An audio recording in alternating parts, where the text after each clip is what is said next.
Welcome back. You're watching In Focus, where today we're talking about the National Credit Framework. And in fact, after the break, we're also joined by one more expert here, Professor Vivekanand from the Department of Political Science in Shamlal College, Delhi University, is also with us. Professor Natham, let me, bring you in on the discussion here. We're talking about the National Credit Framework, and the panelists have so far explained various aspects of it. What forms the National Credit Framework?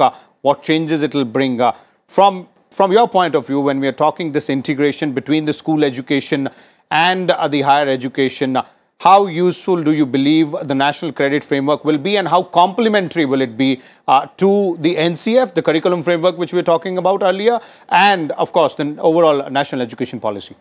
Thank you so much, sir. It's an important discussion, and I thank you very much for having me invited in this program. This National Credit Framework particularly, it sort of facilitates the credit giving process. Now we have unleashed the new educational policy, and we have come up with this academic credit bank, ACB, in which the credits earned by students are to be transferred in one way or the other. So the credit framework in particular facilitates that process. It clarifies and it makes it easier and understandable. That is one aspect. Another aspect is, as I think the previous speakers and previous analysts also have elaborated in details, that the watertight compartments that we had in the previous systems are done away with.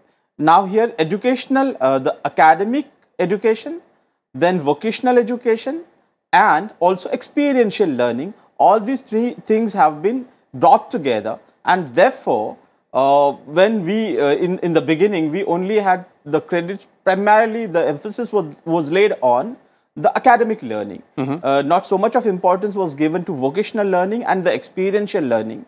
That is something very important. Most importantly, now the Vidyas and Kalas that we have been talking about, and Indian knowledge system in particular, lot of students have their expertise in various areas. But those expertise were not considered as part of their academics, and therefore they kept performing, but they scored poorly when it comes to the regular academic score.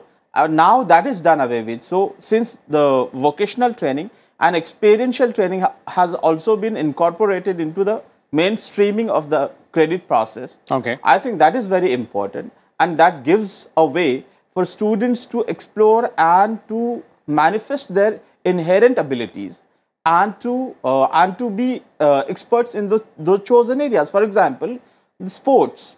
Along with that, there are a lot of fine arts and then performing arts and various other aspects of arts. Now I teach graduate students. We offer a degree called Bachelor of Arts and then Master of Arts. But most importantly, we do not have much of arts in them.